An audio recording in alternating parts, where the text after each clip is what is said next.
That's a look back at how the Biden administration stonewalled media questions about the president's cognitive decline. Let's bring in District Media Group President Beverly Hallberg. We're waiting for Link Lauren to get linked up, but in the meantime, we're going to have Tiffany Marie Brannon pinch hit for us because she's a star and she loves this stuff and can do it with her eyes behind her back. So here we go, Beverly. The press secretary, Karine Jean-Pierre, I mean, it was kind of embarrassing because now you figure out all the stuff we know, and she, in essence, was gaslighting the country again and again for years, Beverly. For years, and thank goodness for Fox News' own Peter Doocy, who even posted on X this week that he questioned them 7 times in press conferences. Many of those press conferences were led by Karine Jean-Pierre, and instead of dodging and deflecting, she actually said that any type of question around the president's mental fitness was a ridiculous claim. She called videos showing his mental decline as deep fakes, and she went so far as to say that she couldn't even keep up with the president. I actually think Karine Jean-Pierre is going to go down as one of the worst White House press secretaries we've ever had, not just because she's a poor communicator, but also because she blatantly lied to the American people.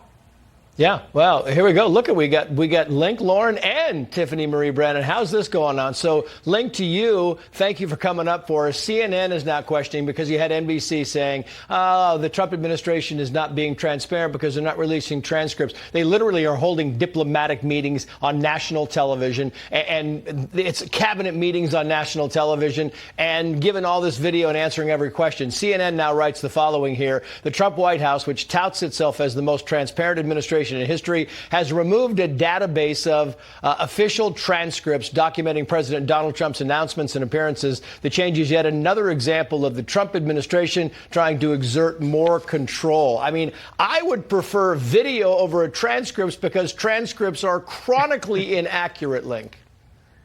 Absolutely. Saying Donald Trump is not transparent is a joke. We don't even know who was controlling the auto pin under Joe Biden. There was this shadow advisor group that was controlling things. We didn't have transparency about his medical records either. These people are liars. They're feckless cowards. Everybody in the Biden administration needs to be brought in right now for questioning. These people lied. Saying Donald Trump is not transparent is a joke. Yeah, it's interesting to me, Beverly, because I'm going to play this sound. This is Scott Pelley, CBS. He was the main anchor at CBS for a long time. Now he's on 60 Minutes. He's giving the commencement address to the graduates at Wake Forest, and you can decide for yourself. It appears to me like he's taken a few swipes at the current administration, but you listen and then tell me. Watch. To move forward, we debate, not demonize. We discuss, not destroy. But in this moment, this morning, our sacred rule of law is under attack. Journalism is under attack. Universities are under attack. Freedom of speech is under attack. You hate it when he talks about Biden like that, don't you, Beverly? It's just crazy.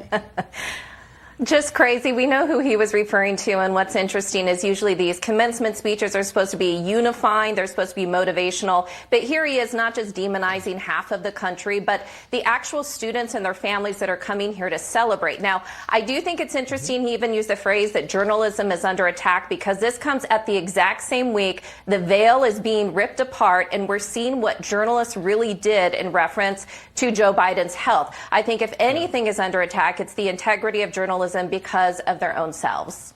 Yeah, I want to have Link and Tiffany both respond to this. A sample of the ladies on The View hating on Trump. Watch. Ladies and gentlemen, please welcome back the 46th President of the United States, Joe Biden. Yeah, I bet they like you. They miss you today. We are beyond happy to have you here today for a lot of different reasons. Here's the Trump's atrocities. I'm going to list them for you. When is Jake Tapper going to write a book about the cognitive decline of the person who is in charge right now? And now they've been told, Link, to tone it down about Trump. What do you think? Absolutely. Well, I actually love The View, Trace, because whenever I watch these 5 trolls on The View, it confirms I am 100% gay. I can't stand the women on The View. Let's send them all to Guantanamo and never look back. Whoopi Goldberg, she's morphing into one of the blue people from Avatar. You've got Alyssa Rhino Griffin. You've got Sunny Hostin, who's a complete racist. So keep going down that rabbit hole and losing ratings, and you guys will be in the gutter. Good for you, View. Good for you.